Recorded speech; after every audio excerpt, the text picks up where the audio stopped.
Musi పునర్జీవానికి BRS party వ్యతిరేకం కాదు. మేము కేవలం మూసీ ముసుగులో బ్యూటిఫికేషన్ పేరు మీద రేవంత్ రెడ్డి చేస్తున్న లూటిఫికేషన్కు మాత్రమే వ్యతిరేకము. మూసీ పేరిట లక్షలాది మంది ప్రజల రోడ్డు మీద వేయడానికి మేము వ్యతిరేకము.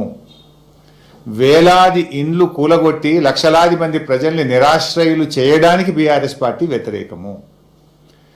బీఆర్ఎస్ పార్టీయే, మా ప్రభుత్వం, మా నాయకుడు కేసీఆర్ గారు, కేటీఆర్ గారు ఆ రోజు మూసీ బ్యూటిఫికేషన్కు మేము శ్రీకారం చుట్టాం. ఒక్క ఇల్లు కూల్చకుండా, మూసీలోకి మురికి నీరు రాకుండా మేము ప్రణాళికలు రచించాం. దాదాపు 4,000 కోట్లు ఖర్చు పెట్టి 32 STPలు కట్టింది బీఆర్ఎస్. కాళేశ్వరం ప్రాజెక్టు ద్వారా గోదావరి నీళ్లను తెచ్చి మూసీలో వేసి ఆ మూసీని శుద్ధి చేయాలని ప్రణాళికలు రచించింది బీఆర్ఎస్. సో మీరు దాన్ని కొనసాగించండి. కానీ ఈరోజు రేవంత్ రెడ్డి గారి ప్రభుత్వం మూసీ ముసుగులో రియల్ ఎస్టేట్ వ్యాపారం చేయడాన్ని, మూసీ ముసుగులో పేదల ఇండ్లు కూల్చడాన్ని, మూసీ ముసుగులో లూటిఫికేషన్ మాత్రమే బీఆర్ఎస్ వ్యతిరేకిస్తుంది. We are not against Musi reservation. Again and again we are clarifying. Now coming to the point. ఇలా ముఖ్యమంత్రి గారిది ఎట్లయిపోయిందంటే పరిస్థితి ఒక తుగ్లక్ పాలన లాగా ఉంది రేవంత్ రెడ్డి పాలన. ఒకసారి మూసీ సుందరీకరణ అంటాడు, ఒకసారి మూసీ ప్రక్షాళన అంటాడు, ఇంకొకసారి మూసీ పునర్జీవము అంటాడు. అసలు ఏంది నువ్వు చేస్తుంది? ప్రక్షాళననా, సుందరీకరణనా, పునర్జీవమా? ఏది? పూటకో మాట చెప్తూ ఇలా పేదల ఇల్లు కూల్చే హక్కు నీకు లేదు. బేసికల్లీ మూసీని మీరు ఏం చేయదలుచుకున్నారు? ఎకలాజికల్ ప్యూరిఫికేషనా, యాస్థెటిక్ బ్యూటిఫికేషనా? ఎకలాజికల్ ప్యూరిఫికేషన్కు బీఆర్ఎస్ ప్రభుత్వం శ్రీకారం చుట్టింది. దాన్ని మీరు కొనసాగిస్తే సంపూర్ణమైన మద్దతు ఇస్తాం. మూసీలో మురికి నీరు ప్రవహించద్దు, మూసీ దిగువన ఉండేటువంటి రైతాంగానికి స్వచ్ఛమైన నీరు వెళ్ళాలి, దానికి మేము అనుకూలం, అది మీరు చేయండి. కానీ యాస్థెటిక్ బ్యూటిఫికేషన్ ముసుగులో రియల్ ఎస్టేట్ వ్యాపారాన్ని మాత్రమే మేము వ్యతిరేకిస్తున్నాం. So government has to clarify, మీరు ఎకలాజికల్ ప్యూరిఫికేషన్ చేస్తారా, యాస్థెటిక్ బ్యూటిఫికేషన్ ముసుగులో పేదల ఇల్లు కూలుస్తారా? ఎవరు అక్కడ నివసించాలని కోరుకోరు. ఇవాళ మాట్లాడుతున్న వాళ్ళు దాని పక్కన నివసించగలరా? ఇవాళ అడ్డుకుంటున్న వాళ్ళని ఒక 3 నెలలు వాళ్ళ కుటుంబ సభ్యులతోనే అక్కడ ఉండమనుండ్రి.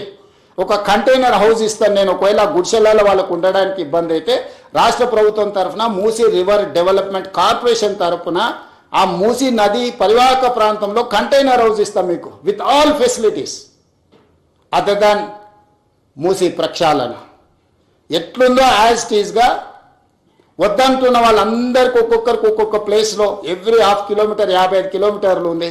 100 మందికి నేను అకామిడేట్ చేయగలుగుతాను.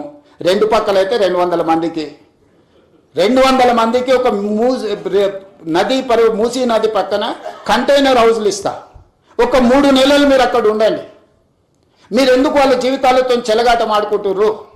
వాళ్ళ జీవితాలలో వెలుగు రావద్దా? వాళ్ళ జీవితాలు బాగుపడొద్దా? వాళ్ళు ఈ దోమల నుంచి, మురికి నుంచి వాళ్ళు బయటపడొద్దా? వాళ్ళ పిల్లలు చదువుకోవద్దా? వాళ్ళకు వైద్యం అందొద్దా? వాళ్ళ అభివృద్ధి పదం వైపు నడవద్దా? ఈరోజు ఓల్డ్ సిటీలో ఉండే పిల్లలకు ఉద్యోగం లేదు. ఈరోజు మీరు అందరు బాగా చదువుకున్న వాళ్ళు ఏఐ వచ్చింది, వైట్ కాలర్ జాబ్స్ అని పోతాయి అంటున్నారు. ఓకే ఫైన్, దాన్ని మీరు ఎట్లా ఆపలేరు, మనం ఎవరు ఆపలేము. వచ్చే సాంకేతిక విప్లవాన్ని మనం ఆమోదించాల్సిందే. మనకి ఇష్టం ఉన్నా లేకున్నా అది మనల్ని దాటుకొని వెళ్ళిపోతూనే ఉంది.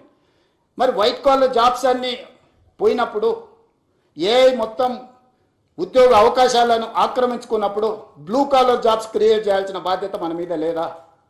బ్లూ కాలర్ జాబ్స్ క్రియేట్ చేయకుండా, వాళ్లకు సాంకేతిక నైపుణ్యాన్ని అందించకుండా, రీస్కిల్ అప్స్కిల్ చేయకుండా, సెల్ఫ్ ఎంప్లాయ్మెంట్ క్రియేట్ చేయకుండా, మూసీ నది పరివాహక ప్రాంతాన్ని నైట్ ఎకానమీ కింద మార్చి ప్రపంచ దేశాలతో పోటీ పడకుండా, ఒక పర్యాటక క్షేత్రంగా, ఒక పర్యాటక కేంద్రంగా, ఒక ఆర్థిక వ్యవస్థగా అభివృద్ధి చేసుకోకుండా ఇంకా వెనక్కి వెళ్ళిపోదామా? రాతి యుగాల వైపు ప్రయాణిస్తామా?